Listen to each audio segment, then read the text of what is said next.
Эфирде кайрадан сергек жашоо программасы. Саламатсыздарбы? Студияда Гүлкайыр Жанымбетова. Жалпыбызга маалым болгондой, өткөн жылдан тарта Кыргызстанда бир катар дүйнө өлкөлөрүндө кызамык илдети күчөп жатат. Биз бүгүнкү программанын жүрүшүндө ушул кызамык илдетин алдын алуу, ага карата көрүлгөн, токтотууга карата көрүлгөн аракеттер туурасында сөз кылалы деп турабыз. Бүгүнкү биздин студиябыздын коногу Кыргыз медициналык академиясынын балдардын жугуштуу оорулар кафедрасынын доценти, медицина илимдеринин кандидаты Чыныева Дамирахан Камчыбековна келип отурат. Саламатсызбы, Дамира айым? Биздин студиябызга кош келипсиз. Сиз биздин студиябызда буга чейин да келип, ушул кызамык илдети туурасында биздин элге маалымат берип кеткенсиз. Өзүңүзгө белгилүү болгондой, мына 12 мартка карата Кыргызстанда кызамык илдетин жуктуруп алган 5200 учур катталды. Эмдөө дагы мындай жогорку темпте көрсөткүч менен жүрүп жатат, бирок баары бир бул илдеттин таркалуусу мындай токтой элек да. Демек баягы көрүлгөн аракеттерден майнап чыкпай жатабы? Азыркы күндө эң көйгөйлүү маселелердин бири ошо кызамык оорусу болуп атпайбы? Азыркы эң акыркы маалыматтарга караганда азыр 2,5 айдын ичинде эле 5,5 миң киши ооруп калды уже. 5,5 миң киши бул больницаларда, бүт эле ооруканалардын баарында эле азыр кызамык оорусу менен ооругандар көп болуп атат да. Негизи алардын көбү 70-80% ошо эмделбегендер да, эмдөөдөн баш тарткандар болуп атат. Көбүнчө бул 1 жашка чейинки балдар болуп атат. Алардын акыбалы өтө оор акыбалда да. Ал эмес азыркы күндө бул кызамык оорусу менен улуу кишилерде, улуу муунда кишилерде ооруп атат. Өткөндө эле бизде февраль айынын баш жагында 49 жашар аял жатып кетти, аябай оор акыбалда. Азыркы күндө дагы реанимация жандандыруу бөлүмүндө 28 жашар бала жатат, оор акыбалда. Бул чоң кишиде канчалык оор болсо, кичинекей балдарда да ошондой оор акыбалда болот да. Негизи бул ооруну балдардын чумасы деп аталган эң жаман оору да. Себеби бул ооруда баланын да, чоң кишинин да иммунитети 0 жетип калат да. Себеби ошол убакта бүт иммунитетке жардам бере турган адамдын организминде бөлүнүп чыгарылуучу заттардын баары жок болуп, ошон үчүн да даже ошо кичине жөнөкөй эле мындай грипп болуп калса, ошол ооруда өпкөсүнүн сезгенишине, оор сезгенишине алып келет да. Ошон үчүн бул күндө азыр бул кызамык оорусуна көп эле киши баш тарткандан азыркы кийинки кезде эми макул деле болушу атат, бирок баары бир деле баягы элдерде баягы жаман түшүнүк калып калганда бул оорудан эмне үчүн алабыз деп. Көргөндөр бул оор акыбалда ошол эле үйдөн же кошуна тааныштарынан же массалык маалыматтарды көргөндөр балдардын өлүмү да болуп атат бул учурда азыр ушул эле оорудан. Ошолордон алыс болуш үчүн бул оорунун эң биринчи эмеси, көйгөйлүү маселеси бул эмдөөдөн же ошол эле ооруган балдардан алыс болуш керек да. Бул 2015-жылкы ошондой эле эме болбоду, эпидемия болгондо да ошо кайсы бир айтпай эле коеюн, ал мындай конушту, жаңы конушта ата-энелер өздөрүнүн балдарын ошол ооруп аткан балдардын үстүнө киргизип, азыр менин балам ушул убакта оорусун, анан кийин чоңойгондо оорубасын деп ошодон да күчөп кеткен да. Азыркы күндө ошол эле ата-энелер ошол оору экен, кызамык экенин билбей эле мектептерге деле же башка бейтапканаларга деле, жана ооруканаларга деле барып атпайбы? Себеби бул оорунун жугузуучу пайызы 100% болуп калат да. Ошол жердеги байланышта болгон балдар дейлиби, чоңдор дейлиби, эгер мурун оорубаса же жанагы эмдөөнү албаса, ошол жерде отурганы баары 100% ооруп калат да. Демек, былтыркы жылы көбүнчө бул жана жаш балдар ооруган, азыр мектеп жашындагы балдар, өзүңүз айттыңыз, чоң адамдар да ооруп жатат. Демек, бул илдеттин баягы жугуу, таркалуу, мындай этабы, таркалуу бир жолдору мындай өзгөрүп жатабы? Жок, таркалуу жолу өзгөргөн жок. Бул себеби азыркы мезгилде көп эле элдер баягы эмдөөдөн баш тарткандар көп болуп атпайбы, аябай элечи. Анан бул ооруда да башында билбей калдык эле деп, анан бүттүк эле баласынын дене табы көтөрүлүп калса, жанагы чүчкүрүп же жөтөлүп калса эле, баары эле баягы 3-чү ооруканага алып барып атпайбы? Ал жерде бир канча саатта очередке туруп калып атат. Анан кийин даже бул убакта ошол эле жерге барып 5 мүнөттүн ичинде кайра эле чыгып кетсе, ошол жерде отургандардын баарына жугуп калат да, негизичи. Бул эч кандай бул оорунун башкача эмеси болгон жок. Бул ошол эле баягы эле оору. Себеби бул вирустар, кызамыктын козгогучтары эшик тешиктен башка этаждарга да, башка бөлүмдөргө да кирип кетет да. Ошон үчүн бул ооруларды мурун биз мындай атайын бөлмөлөргө жаткызчу элек да. Бул себеби ал бөлмөлөрдүн эшиктери баягы бөлүмдөрдүн ар бир бөлүмдүн ортосуна чыкпайт да. Энди баягы эмеде бул бөлүмдөрдүн эшиги сыртка. Анан баягы ооруканадагы болгон медперсоналдардын баары сырттан кирип, аларды көзөмөлдөп, баягы дарыларын сайып дегенде ошондой да. Азыркы күндө бизде баягы көп эле отделениялар болуп атат. Аларда бүт отделениянын баары ушул кызамык менен толтурулган да. Мынакей азыр баягы мурда эмдөөдөн баш тарткандар азыр баягы ошо илдет тууралуу маалымат алып, анан кийин эмдөөгө келгендердин саны көбөйүп жатат мурдага караганда. Бирок илдет күндөн күнгө күчөп жатат да баары бир. Анан кийин өзү бул кызамык өз тарыхта мунун мындай табияты кандай чекке жетип токтошу мүмкүн? Сиздер адис катары бир алдын ала болжолдоп айтууга болобу, тарыхка таянып буга чейинки? Болжолдоп айтсак, бул жерде баягы биздин жарандардын баары эмдөөдөн баш тартпай эмдөө алса, ошол убакта гана бул оору ошо эң төмөнкү пайызга жетебиз да. Мына Германияны алалык.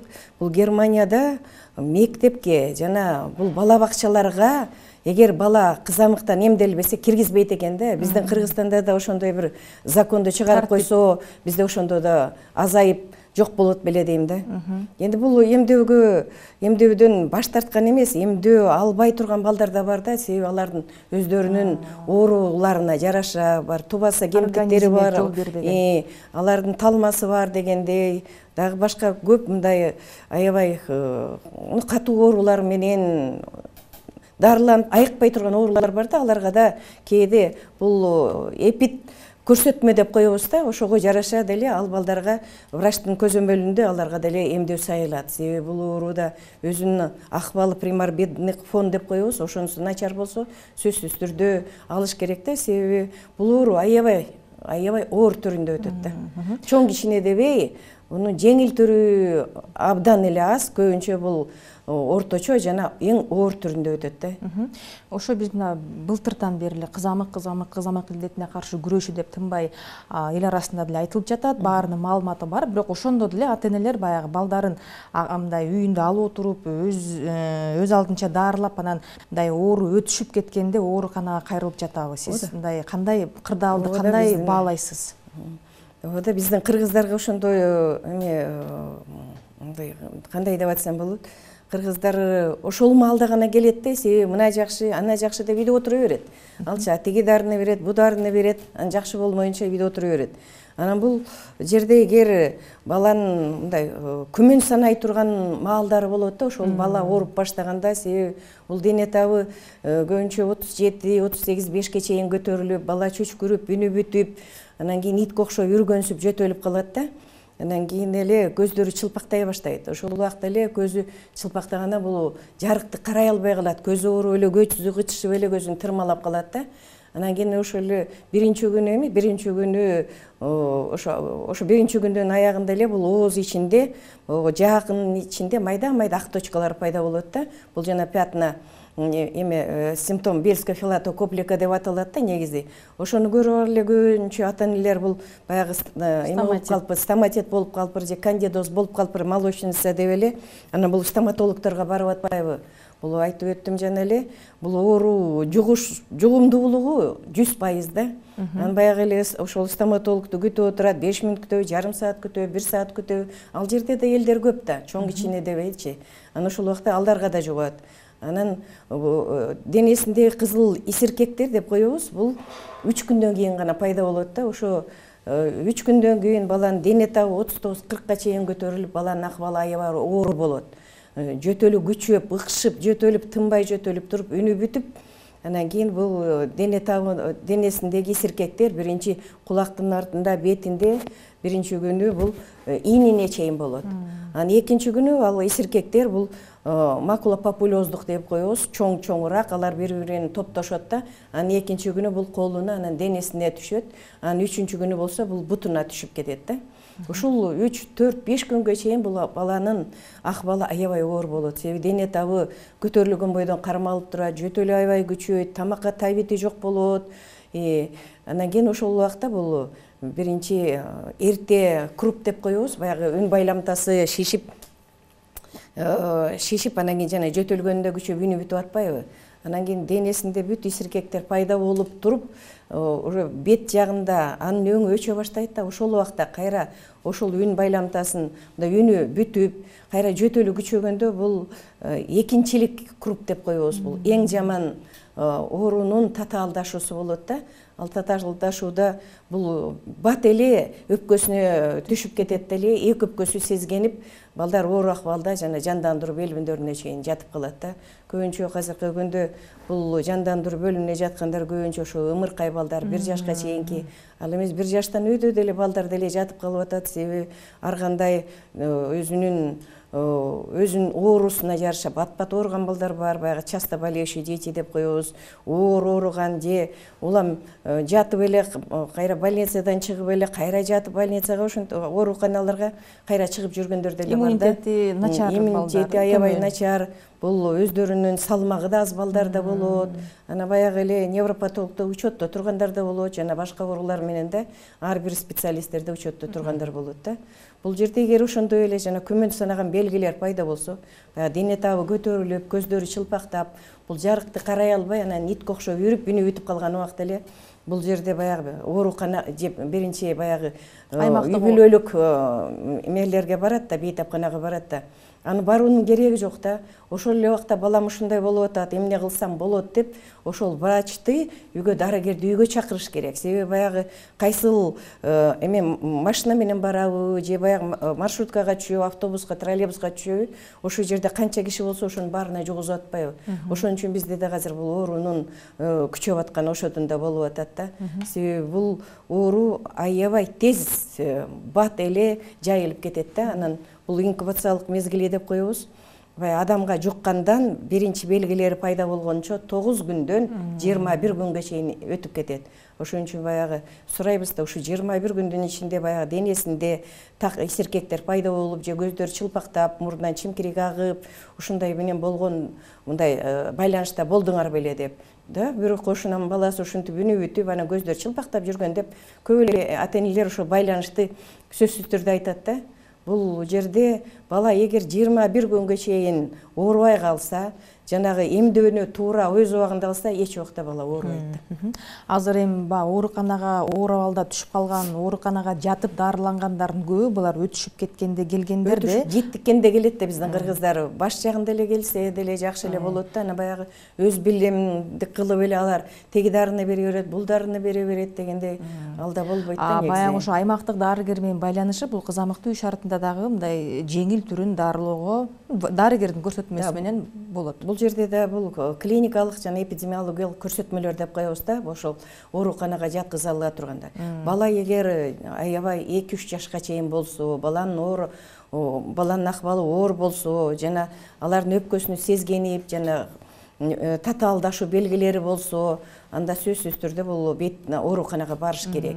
Жана дагы бул башкаларга жугузбаш үчүн көбүнчө бул чоң кичине бала дебей, бул жанагы жатаканаларда жатышып атпайбы балдар? Изоляцияга алыш керек, обочолоо кериш керек да алардычы. Бул енді коммунальный квартира деп атпайбы, баягы бир коридор, анан кийин көп эле жерде жана жыш жайгашкан үйлөр деле бар дегендей да.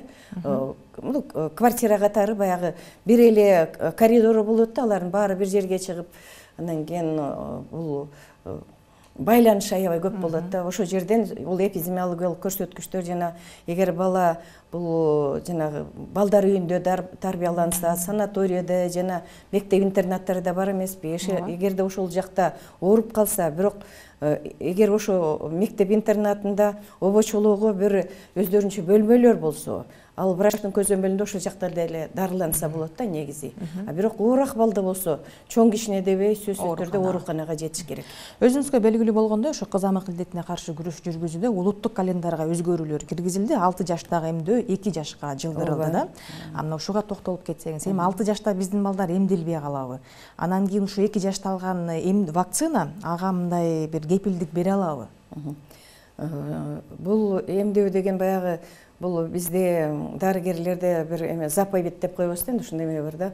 ооруну дарылаганга караганда ооруну алдын алган жакшы деп коет да, чем лучше предупредить, чем лечить деп коет. Легче предупредить, чем лечить да. Ошон үчүн бул балдарды азыркы күндө бул 2 жашка бул 5-мартта приказ кол коюлбадыбы. Ал башка өлкөлөрдө 2 жашында эле бул балдарды эмдейт. А биздики өсө баягы 1 жашынан 6 жашында болуп калганда, себеби азыркы күндөгү бул оорунун күчөгөнүнө жараша ошол эмеге биз календарды өзгөртүүгө айла жок, ошол жака эметтик да. Эми ушул бойдон калышы да мүмкүн да, себеби бул чоң адамдарда баягы энди эмдөөнү алганда да бизде кыргыздарда бир түшүнүк бар экен да, как будто ошол эмдөө бул ошол эле медиктерге керек да, өздөрүнүн балдарына керек эмес да. Бул эмдөөгө барганда да алардын көрсөтмөлөрү болуш керек да. Эгер балаңар ооруп, грипп болуп, жаңы эле жакшы болуп айыгып баратат, бирок айыгы элек. Анан барып эле баягы эмдөөдөн өтүп алат деле, аны мына эмдөөдөн өттүк эле баары ооруп калды деп ошондой тескери түшүнүк менен элдерди баш тартканга алып келип атпайбы ошол элечи. Баягы бала жөнөкөй эле ошол эле грипп деп коелу энди, баягы бир эле кыргыздар бир эле чүчкүрсө, бышкырса деле грипп деп коет. Ал грипптин түрлөрү болот да, негизи негриппозный этиология деп. Же жанагы ич өткөк менен ооруп калабы, ошол толук айыккандан кийин 10-14 күндөн кийин гана эмделгенге уруксат болот да, себеби ал эмдеди, бирок баланын организминде ошол ооруга каршы антителалар пайда болбойт да. Анан ошон үчүн эле жанантип айтып атпайбы, мен эмделдим эле, эмдөөдөн өттү эле, балам баары бир ооруп калды, бул тескери түшүнүк да. Сиз айтып атпайсызбы, азыр ошо эмдөө алды элем, бирок баары бир ооруп калдым деген айтышат ата-энелер көбүнчө деп, жанан балким аны дарыгер мындай тастыктап дыкаат сурабайт. Жакынкы 2 жумада, 3 жумада ооруган жоксуңарбы, ошол чүчкүргөн жок беле, жөтөлгөн жок беле деп сайылган вакцинанын мындай таасирдүү организмге жакшы таасир берүүсүндө. Ошондой болуп атпайбы, бул жерде ата-энеси ата-энелерден деле болот да, толук маалымат бербей жатат. Толук маалымат берсе, негизи врач деле билет, энди канча жыл окуп билими деле бар да, кантип эле ошону билбей койсун, кантип эле ошо мына жанында отурса деле ошол бала жөтөлгөнсүп атса, мына жөтөл баягы такыр кеткен эмес да, бирок жөтөлгөнсүп атат бала. Анын эмеси мындай ойноп дегендей тамак ичип жакшы болуп калса эле, бизде кыргыздар ай жакшы болуп калды, бүттү деп эле аны баягы дарысын деле курс лечения деп коет эмеспи? Дарылоо курсун толук өтпөй эле аны жарым-жартылай ой болду, бүтүр, ошо дарыны кечке бере бересиңби деп, анан ал балада баягы микробторда, вирустарда толук жок болбойт да. Бейтапканаларда жүрүп жаткан эмдөөнүн темпи, эмдөөнүн деңгээли туурасында, эмдөөгө келген балдар туурасында атайын материал даярдаганбыз. Мына ошого кезек берсек.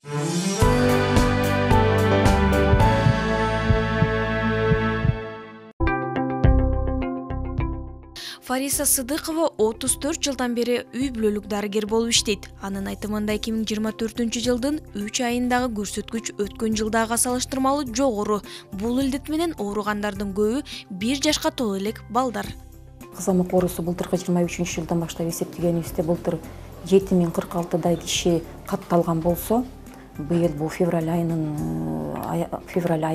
саны боюнча 2436 бала катталып калды да. Бул биз үчүн өтө коркунучтуу болуп турат. Кор менен мисалы үчүн январь айында 8 бала ооруса, февраль айында 3 бала, кайра эле мартта 4 бала, бул дагы деле кайра эле кордун токтобой көтөрүлүп аткан себебин билгизип турат. Ооба, бизде келип атышат, бизге келбей түз больницага баргандар бар кор менен.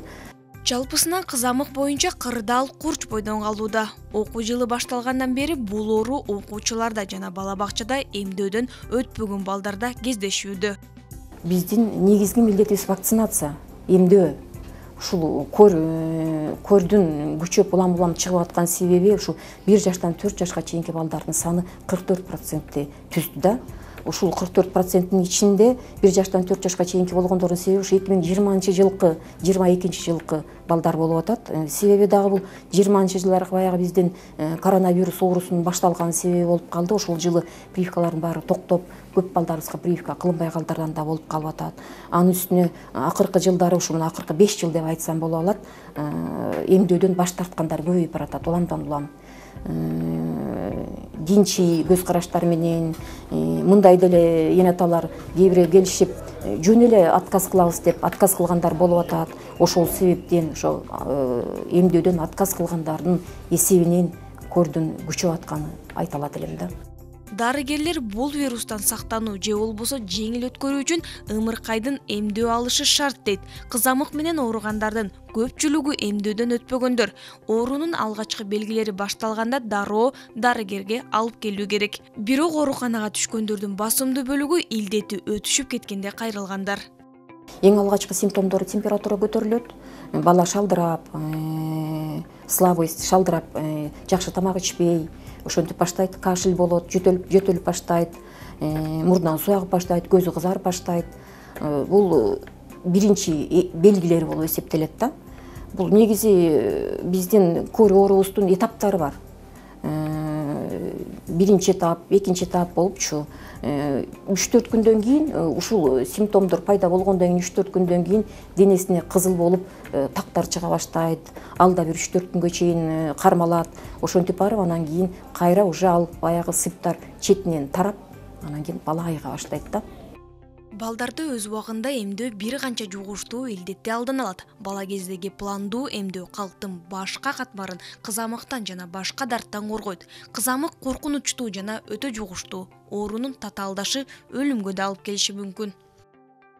Ооруган балдарыбыз 6 айдан жогору, ушу 7 жашка чейин көбүрөөк болуп атат. 6 айдан баштап жогору болуп атат. Анткени 6 айга чейин эненин иммунитети берилет экен балагачы. Ошон үчүн балдар 6 айга чейин аз оорушат экен да. 6 айдан баштап иммунитети кичине кечиңдей баштайт экен. 9 айдан баштап баягы энесинин берген иммунитети жоголот экен. Ошон үчүн 9 айдан баштап ооруган балдарыбыз көп. 6 айдан дагы кичине азыраак деп айтам, бирден экиден случайлар бар, бирок 9 айдан баштап ооруган балдарыбыз көп. Ошол себептен биз былтыр жанагы 2023 жылы 1093 жаңы приказыбыз менен биз иммунизация жасап баштадык да, массовый иммунизация. Именно 9 айдагы балдардын 9 айдан баштап 7 жашка чейинки балдардын санын алып ошолорго вакцинация кылдык, эмдөө жүргүзүп баштадык. Кудайга шүгүр, эмдөөбүз жакшы эле процент менен өттү деп айта алам. Анткени биздин ушул жердеги үй бүлөлүк дарыгерлер тобунун бир 1025 баланы тизмеге алып ошолорго жасайбыз дегенде 90% жасай алдык. Бирок алардын ичинен да жарантып отказдар болуп атат. Ошо отказдар менен кичине көбүрөөк күрөшүп атабыз азырчы. Кыргызстанда баласын кызамыкка каршы эмдетүүдөн баш тарткан ата-энелер 16 миңге жеткени расмий кабарланган. Оорунун жайылышын токтотуу үчүн өлкөдө эмделгендер 95% болушу зарыл. Бүгүнкү күндө көрсөткүч 77%ды түзүүдө.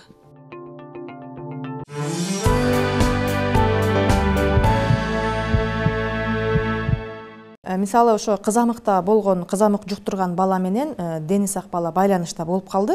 Ал бала баягы билип, ата-эне билип, менин балам ушу контакт болуп калды деп, анан кийин мындай дароо барып эмдөө алса баласын сактай алабы?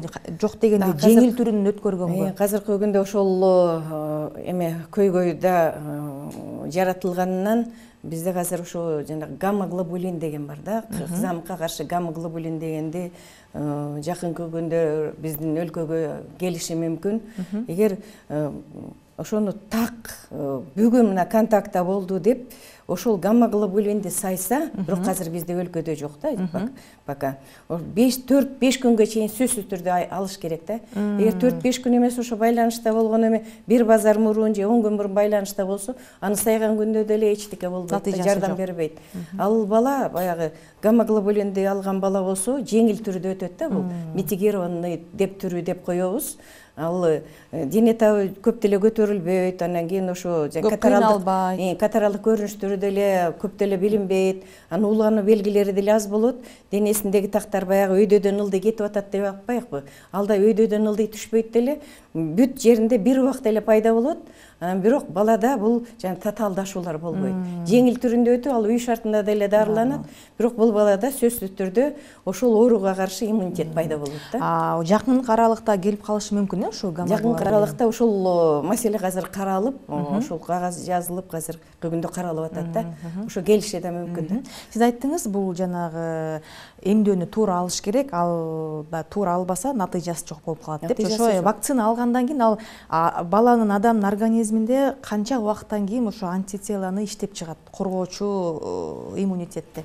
Бул жерде антитела дегенде 1 жашында, анан кийин 6 жашында деп өтүп атпайбы? Ошо 1 жашында сайылса, анан кийин ал балада 10 күн 2 базардан аралыгында только, да? Ал мына бүгүн сайды, бүгүн эле эртең иммунитет пайда болду деген болбойт.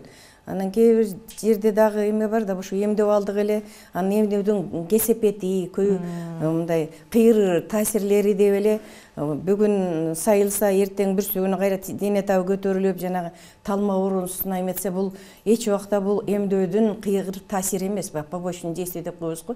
Жок, бул бала ошол убакта ошол башка бир оорунун жашыруу мезгили, инкубациялык мезгилинде болгон. Анан кийин ошонун таасири болот да, мурунку оорунун, бирок ал эмдөөнүн таасири эмес. Ал 5 күндө 1 базардан кийин гана пайда болот ошо.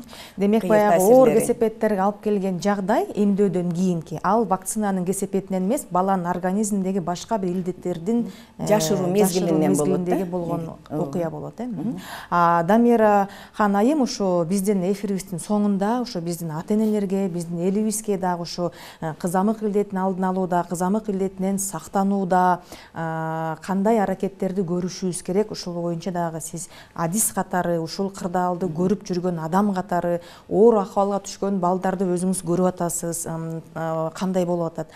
Анан биздин ушу ата-энелерге өзүңүздүн кеп кеңешиңизди берип кетсеңиз.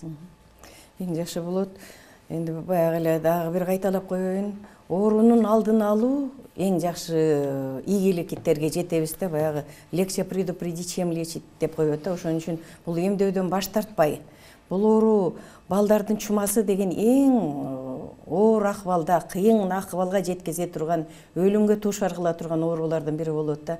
Бул убакта баланын иммунитети 0-га жетип калат. Ошон үчүн бул кызамык менен ооруган балдарды 1 айга чейин мектепке да, жана бала бакчаларга да жибергенге болбойт. Себеби ошол эле жөнөкөй эле мындай жеңил эле түрүндө баягы эле курч, респиратордук вирустук оорулар менен ооруп кала турган болсо, ал балада сөзсүз түрдө өпкөнүн сезгенишин алып келиши мүмкүн. Жанагы экинчилик круг деп коебуз, үн байламталарын сезгенишинен кийин бат эле бул өпкөсүнө түшүп кетет да. Анан ошодон да жаман акыбалдарга алып келип аткан учурлар болот. Эмдөөдөн баш тартпасаңар, эң биринчи маселебиз ошодо. Анан кийин бул бала ооруп калганда эле биринчи белгилери жана айтып өттүм, дене табы 37-5-38 болуп эле, көздөрү чылпактап, көзүмдеп, же көзүн ушалап эле, жашылданып, урдан чимкирик агып, анан үнү бүтүп калган кезде, анын оозунун ичин сөзсүз түрдө карап көргүлө да.